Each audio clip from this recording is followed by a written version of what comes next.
y ya empezó entonces la espera de saber qué clase de cáncer tenía y resulta que no era uno, todo el conducto de la leche estaba lleno. Me dice la enfermera que ya había llegado muy tarde, que me iba a morir, que qué descuido. Él va a ayudar a mi imagen, pero resulta que mi imagen es un reflejo de mi identidad. Por eso muchas mujeres se pusieron senos 500, 600, 700 y nunca se encontraron y se quedaron buscando en 15, 20 cirugías lo que no tenían allá adentro. Yo decía, Dios mío, me alargaste la vida, me diste más tiempo, entonces ya no es mi tiempo, es tu tiempo. Padre, yo acepto lo que tengo, acepto, pero no me dejes pasar por esto sin entender cuál es el mensaje.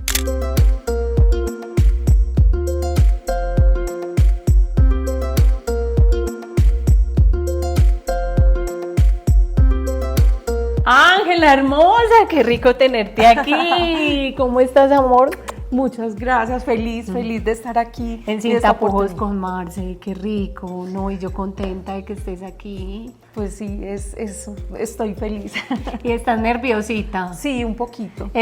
Las cámaras intimidan un poco, pero Sin Tapujos con Marce es conversadito, es orgánico, sin libreto. Vamos a conversar, vamos a contarles nuestras experiencias a otras mujeres para que también aprendamos juntas. De eso se trata la vida, de compartir testimonio, de ser sororas, de ser equipo y de empoderarnos unas con las otras desde lo bonito que cada una tiene. Entonces no te preocupes que ahí las dos vamos construyendo este espacio que seguramente va a dejar cosas importantes para todas, ¿sí? ¿Cómo estás? Muy bien, feliz de estar aquí, encantada. Esto está precioso, la vista, el aire, nos está haciendo un día hermoso. Hoy el día está espectacular, qué rico que estés en las oficinas de Fruto Salvaje.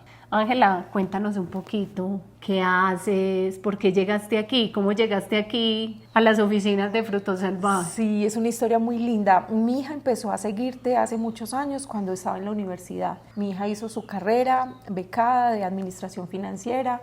Siempre hemos amado el cabello y ella tiene un cabello divino y entonces empezamos a seguirte. Hemos vivido el proceso del nacimiento de los niños tuyos. A nosotros también nos han nacido niños y nosotras siempre tuvimos alma de emprendedoras, de hacerlo de nosotros, de berracas, echadas para adelante, de resilientes. Han pasado miles de cosas, pero siempre nos levantamos y siempre generamos una nueva opción de hacer las cosas diferentes. Y entonces ha sido, de pronto hay muchos empresarios que no nos conocen y estamos por las redes siguiéndolos, haciéndoles fuerza, y entre esas tu empresa la queremos mucho, sabemos de dónde vienes. Yo estudié en el colegio que estudiaste el bachillerato, entonces son muchas cosas que nos conectan y que cuando nos pasa algo decimos, no, pues si le pasa a ella, a nosotros también. Sí, y además que podemos salir adelante de todo lo que nos pasa, que es lo más importante, sí. Sembrando historia y mirando nuestro pasado como una oportunidad para seguir saliendo adelante. Sí. Y construir, eso es lo más importante, construir. Sí, Marcela, algo que nosotros y que yo como persona, como mujer, es que no todas las construcciones que hacemos en nuestra vida son de lo mismo.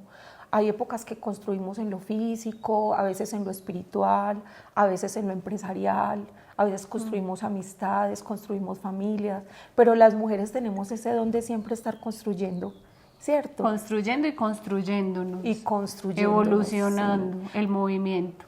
Hay etapas que la vida nos pone a trabajar en nosotras y a poner adobitos en ese mundo interior que a veces arreglamos para afuera para mucha gente, y hay situaciones que a muchas mujeres nos ponen para y nos hace que empecemos a construirnos un ratico a ver qué pasa, y más o menos de eso se trata la historia que quiero compartir. En medio de esas construcciones que todas, no hay mujer que se salve de no tener que destruirse, ¿cierto? O destruir para reconstruir nuevamente, y qué bonito el arte de construir. Y para poder llegar a eso hay que primero romper. A mí me pareció muy lindo algo de tu historia, y es algo que me ha generado un aprendizaje personal muy grande, y es el tema de las tetas, de lo que significan las tetas para el mundo, para los seres humanos, esa parte nutricia, esa parte que representa también la maternidad, no solamente para nuestros hijos, sino para los hombres, que muchos de los significados que encierran de manera oculta las tetas es que terminan buscando una maternidad en su tamaño, en su volumen, y es algo que culturalmente en nuestro país marca demasiado. Me llamó mucho la atención porque pues ha sido tema de conversación no solamente en mi vida, de manera constante, personal, íntima o con mis amigas, incluso en mis redes sociales, porque pues no soy una persona con tetas grandes, tuve prótesis y quise retirármelas hace más de 12 años. Y tú dijiste, y tú trabajaste mucho en ese gremio, quisiste ser parte de las mujeres que nos hemos operado, pero después Dios y la vida te puso en un camino para dar testimonio y reconstruir esa Ángela que hoy está aquí. Hablemos un poquito de las tetas. ¿Qué son las tetas para usted, Ángela? Cuéntame. Para mí, antes de todo el proceso, ¿qué eran? Bueno, antes de todo el proceso, yo soy una mujer muy maternal. Entonces, para mí, amamantar era como un regalo. Para mí era una magia ver salir leche y que mis hijos se pusieran lindos con ella. Entonces, y tuve mucha leche. Entonces, para mí era como un regalo. Mis senos siempre fueron hermosos, grandes, redondos, sexys, naturales. Y los tuve naturales hasta el día en que entré a mi mastectomía. O sea que tú fuiste una de las privilegiadas que no se tuvo que meter papel higiénico cuando empezó. Pero, ¿o tú te metiste papel higiénico, la verdad? No, porque desde siempre se pusieron grandes, pero yo tenía un problema. Para la época que yo las tenía grandes, estaban Amparo Grisales y La Mencha con los senos pequeñitos, y yo las tenía grandes, entonces yo no era bien vista, y me casé muy joven, y después de que me casé, entraron el boom de las mujeres con senos grandes operados, pues yo ya estaba casada. Entonces no me tocó como la época de ser soltera y lucirla, porque sí, fui muy recatada, muy de mi esposo, muy de mi casa, muy de vestir muy guardadito, entonces no las lucí en esa manera que las lucieron en esa época las mujeres, pero en mi intimidad me parecían hermosas, y se bajaron un poquito por la primera maternidad, se bajaron otro poquito. Un poquito pues yo no tengo no he sido de pucheca grande, pero quedan muy chorreadas. ¿A usted no le quedaron chorreadas? A mí me quedaron... No, otra vez, cuando terminé de amamantar, bajaron un poquito y luego se recuperó el volumen, porque no sé. Y en el segundo bebé, que fue que ya tuve se quedaron gigantes. En el segundo bebé se pusieron muy grandes. Es más, ya yo tenía el problema porque me decían ¿y tú no te piensas hacer reducción? Y a mí me gustan así, me mandaban a que me las operaba. Entonces yo nunca me quise operar mis senos porque si había algo que me hacía sentir bien era tener mis senos así como eran. Entonces yo ayudé, te digo, por ahí unas 5,000 mujeres, las acompañé en el proceso de hacerse su cirugía. ¿Qué hacías? Cuéntanos un poquito. Bueno, Ángela, ¿por qué llegamos al tema de las tetas? Porque de las tetas, de los senos, de la pucheca. De la pucheca, de todo. Porque yo entré al mundo de la salud, eso fue como en el 2006 más o menos. Yo trabajaba en otra cosa diferente, trabajé con abogados, con cosas muy diferentes. Y una amiga, Ángela, mira, vino un médico de tal parte, quiere una persona como vos. Ese médico me llamó y me contó lo que él quería hacer, que era algo muy bonito, muy cercano, muy diferenciado. Un médico cirujano. Yo cirujano siempre, estético. Toda la vida he trabajado con cirujano plástico, de la sociedad colombiana, siempre me he movido por el lado de lo legal, de lo organizado, de lo que da seguridad. Entonces, en este mundo que yo me moví, siempre estuve con gente con sus buenas calificaciones, muy éticos, o sea, en ese lado nunca hubo como riesgo de vida, riesgo de salud para nadie, porque la vida siempre me ha llevado por ese lado. Pero entonces empecé a conocer ese mundo, no sabía nada, leí todo lo que usted quiera, me volví muy fuerte en esa parte, y yo tengo uno de esos dones que me dio Dios, es el servicio. Entonces yo lo disfruto. ¿Qué haría yo si no me pagaran? Servir. Si alguien me necesita, a mí me da una satisfacción. Entonces llegaban muchas mujeres, jovencitas, mayores, a operarse. Entonces me encantaba siempre. ¿Las más jovencitas de qué edad? ¿Niñas de qué? 15. No, porque como es algo, si eran ya mayores de edad, nunca se operaron. Yo nunca fui asesora de una niña que haya sido menor de edad, por ética no se hacía. Ah, ok. ¿Cierto? Entonces senos nunca Porque hubo. yo tuve la época donde de 15 tenga su pucheca. Sí, pero en la línea donde yo me movía, eso no se vivía. Entonces, modelos, mujeres mayores, yo me moví mucho por el lado de los abogados, entonces mujeres abogadas, jueces, fiscales, entonces mujeres que, por ejemplo, amamantaron y que ya dijeron, bueno, pero ya se usa operarlas, me las voy a operar y me las voy a organizar, y me encantaba. Tuve un caso muy lindo de una señora que no se le desarrolló un seno. Entonces uno se quedó como de 10 años y el otro con eso tuvo sus 4 niños y nunca se quiso operar y se casó con su novio y él la quiso así. Y la hija le quiso regalar su cirugía. Entonces fue muy linda verla porque siempre se sintió como insegura, como un poquito incompleta. Entonces estos casos me fueron enamorando. Casos de verdad de mujeres o mujeres que habían sido mal operadas, entonces ayudarlas a volver a recuperarse. Los casos de pacientes con cáncer me llegaron mucho después, pero al principio fueron mujeres ya adultas que no se les desarrollaron la glándula mamaria y que para la época en la que yo lo hice, que fue el 2000, ya no tener senos no era bien visto. Entonces todas ahorraban y se hacían, entonces me traían sus rollitos de plata, de sus ahorros, sus alcancías, sus préstamos. Yo me puse a buscar dónde les podían prestar y yo era abanderada, que se sientan bien, que se sientan completas. O sea que tú hacías parte de esas personas que nos apoyan cuando nos queremos operar y que en el escritorio ven todas esas historias de vida en sus agendas, pero que también reconocen todo lo que uno lleva, las ilusiones, las expectativas, incluso la inconformidad con nuestro cuerpo. Mira, hay algo que es muy especial y es muy bueno reconocerlo, porque juzgan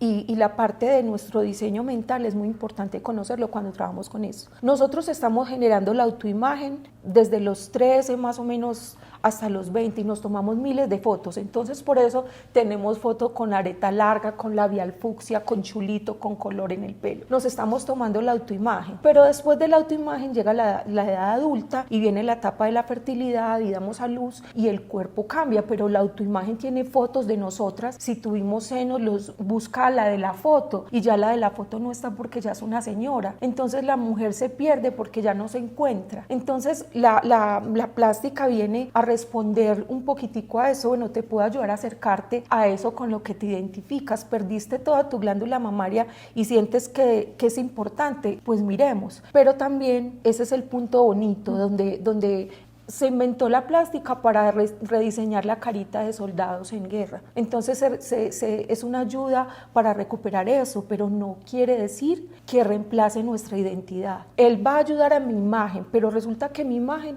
es un reflejo de mi identidad. Por eso muchas mujeres se pusieron senos 500, 600, 700 y nunca se encontraron, porque no tenían base en su identidad y pensaba que con la plástica iban a encontrar una identidad y se quedaron buscando en 15, 20 cirugías lo que no tenían allá adentro. Entonces mi trabajo al principio era un trabajo muy desde el ser, muy empírico, yo no sabía, pero con el tiempo yo empecé a preguntarle, ¿y por qué te vas a operar? Y a decirle a Luna, estás divina. Estás divina, si tú fueras mi hermanita, si tú fueras mi mamá, yo me quedaría así. Y te las vas a cambiar, ¿por qué? Entonces senos grandes a reducirlos, luego otra vez grandes, luego me las quito, luego me las pongo. Entonces me tocó en esos 15 años ver a mujeres entrar a quirófano 6 veces. 2 abdominoplastias, 2 lipos, 3 cirugías de seno, la cirugía de nariz. Y sentir que en cada cirugía volvían a buscar algo que yo ya no tenía para ofrecerles, porque no era eso lo que estaban buscando. Pero fue un trabajo de muchos años, de sentarme con ellas así como estoy contigo, a decirte cómo te sientes, cómo vas,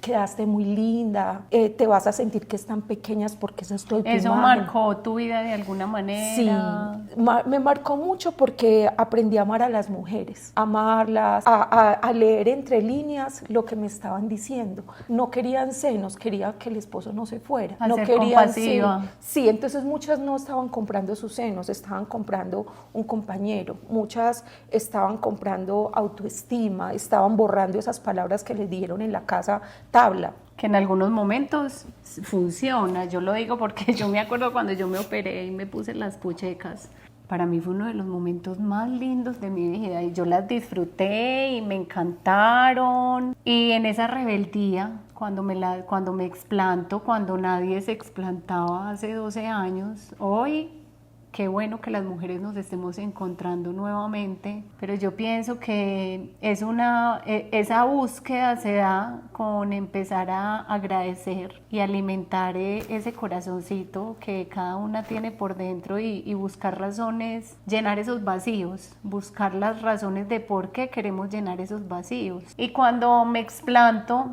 empezaron los comentarios de muchas personas y yo te voy a decir, yo llevo 12 años explantada y todos los días para mí es un reto de aceptarme, es un reto de quererme, es un reto de amarme, pero es difícil llegar a esa conclusión cuando nos damos cuenta que somos vasijas vacías, que primero nos tenemos que llenar nosotras para que nos llene una cirugía y en medio de lo rebelde que he sido, es como primero aprender a aceptar eso que estoy mirando en el espejo, que todo el tiempo va a estar con una crítica constante porque tú te pones las puchecas y después vas a querer la nariz, después vas a querer la bichectomía y eso empieza a volverse un círculo vicioso de otra lipo y si me hago la lipectomía porque se me está cayendo ya el gordito y empezamos con toda esta industria que muchas veces sí es sanguinaria con la imagen de muchas mujeres, pero que también a muchas nos ha ayudado, ¿cierto? Y la pregunta es, ¿cuál es el límite?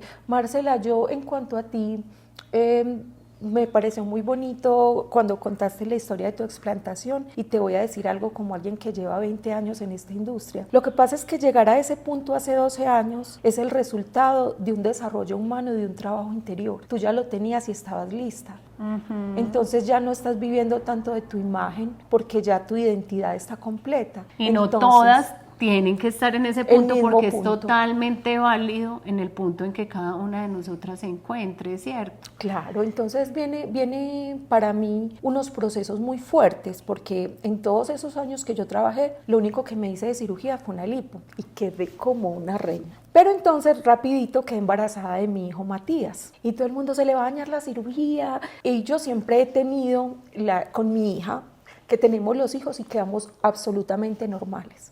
Nos alimentamos, nos queremos, nos aceptamos y no nos queda un gordo y no queda nada en ninguna parte. Entonces fue como una sorpresa muy grande. Mis senos quedaron gigantes y no se desinflamaban y no se desinflamaban. Entonces la gente, ay, pero esos senos de Ángel, y eran grandísimos y llenos de leche y yo así tenía que ir a trabajar. Entonces ya empezaban como las críticas, las cosas, pero yo seguía ahí. En ese momento llegó a mi vida el mundo del coaching. Yo había tenido una separación estando en pleno embarazo de 5 meses. Esa separación fue súper fuerte porque me tocó todo ese duelo de mi pareja estando a punto de tener a mi bebé. Entonces me tocó recibir a mi bebé solita. Y después el duelo de la mujer que muere cuando nace nuestro bebé. Cuando nace el bebé y después de eso yo amamanto el bebé y empiezo con un seno inflamado y empiezo a consultar casi a los 9 meses que paré de darle el alimento porque mi alimento le daba vómito y eso a mí me frustraba porque yo decía, ¿cómo le va a hacer daño mi leche? Eso se quedó así, nunca se supo, a mí no me pararon bolas de nada,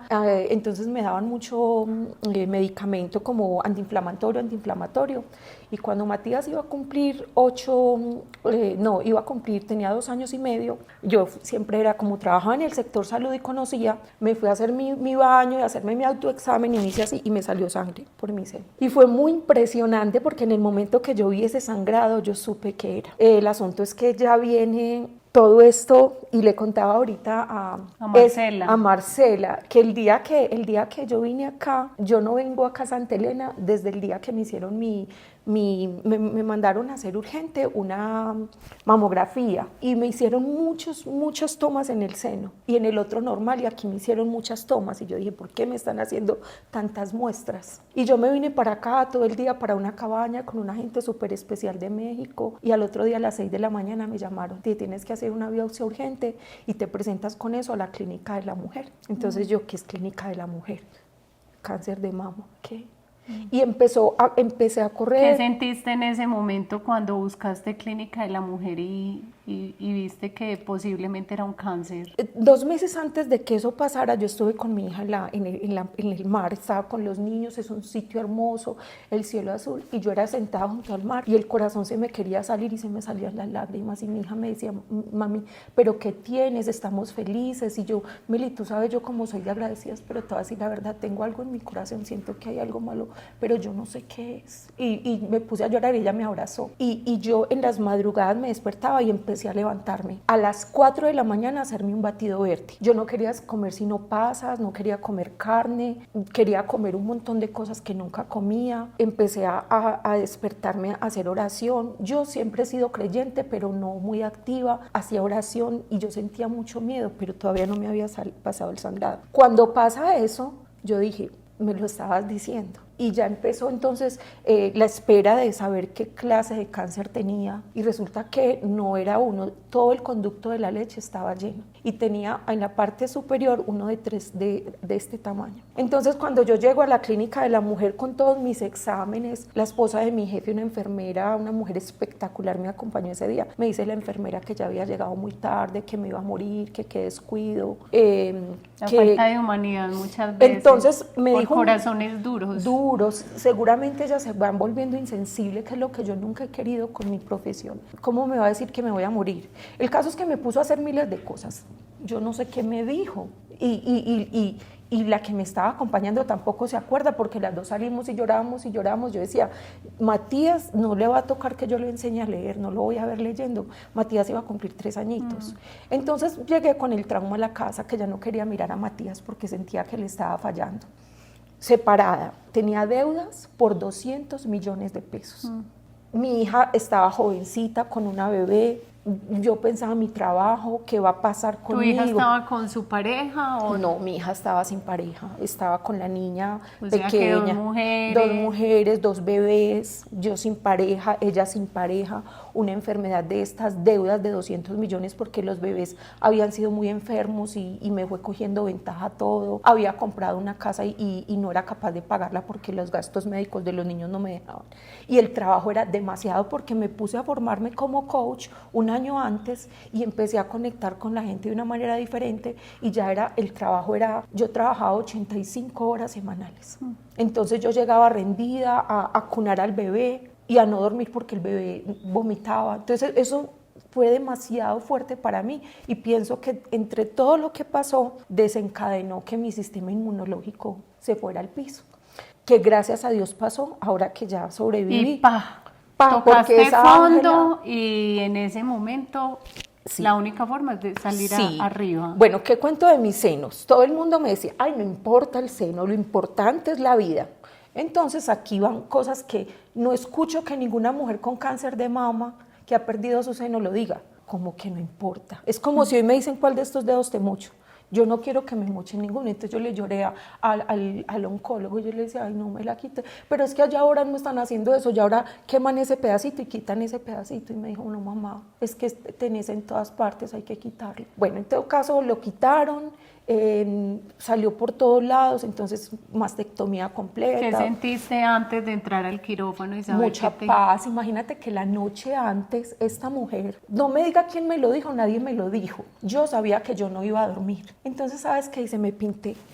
Me senté junto a un espejo a las 10 de la noche hasta las 5 de la mañana y me pinté mi seno que se iba a ir, me pinté el otro, me lo conecté con mi útero, le di gracias por amamantar a los niños, le di gracias por haberme hecho sentir bella, por todo, por haber hecho parte de mí, y sabía que se iba para que yo estuviera más tiempo acá. Las fotos son hermosas, la pintura que me hice fue muy linda. No sé qué pasó. De despedida. De despedida, de transición. Lo que yo no sabía es que esa Ángela se iba a quedar ese día en ese quirófano, porque yo ya no esa Ángela que hacía de todo por todos, que estaba para todos, entró a ese quirófano y salió consciente de ella, de su cuerpo, de la vida que estaba teniendo, de las relaciones que estaba teniendo, en lo que había invertido. Y descubrió que había algo mucho más grande atrás. Entonces yo ya iba para el trabajo y me estaba maquillando para el trabajo después de mi mastectomía. Estuve un mes con morfina, estuve un mes con el dren porque no paraba de drenar, me dolió demasiado. El día que me vi por primera vez estaba sola, entonces estuve en el baño en mi baño sentada en el piso 4 horas llorando, porque yo me vi y yo dije, ya nunca más voy a volver a ser igual, y ya no tengo puntica, y ya me toqué, ya no me sentí, ya no había nada ahí, yo toco y no se siente. Entonces a veces se romantiza y sobrevivió. Sí, yo sí sobreviví, hoy pero les sí dicen pasó algo. supervivientes a las mujeres que logran salir adelante con el cáncer. Hay algo muy lindo que pasó, Marcela, y es parte como lo que yo quiero contar. Mira, yo soy una mujer positiva, una mujer que siempre busca soluciones. Para mí, yo doy formaciones en humanización y servicio. Y siempre busque un sí, siempre, asegure un sí. Entonces para mí fue un sí. Yo no vi ninguna mastectomía, yo a todo el mundo le dije, a mí no me cuentan de nadie que le fue mal, solo casos de éxito. Y empecé a buscar por qué me había pasado y empecé a encontrar a Ángela en su mundo interior, por allá en una esquina, triste, abandonada, sola, mal relacionada, con relaciones que no eran potentes, no tenía un grupo de apoyo que me amara, sino que había mucha relación de conveniencia, ¿cierto? Porque soy una mujer de servicio, de amor, pero no tenía filtro para entregarlo. Entonces yo estaba muy vacía, estaba triste, no me amaba, pero no era desprecio, era descuido.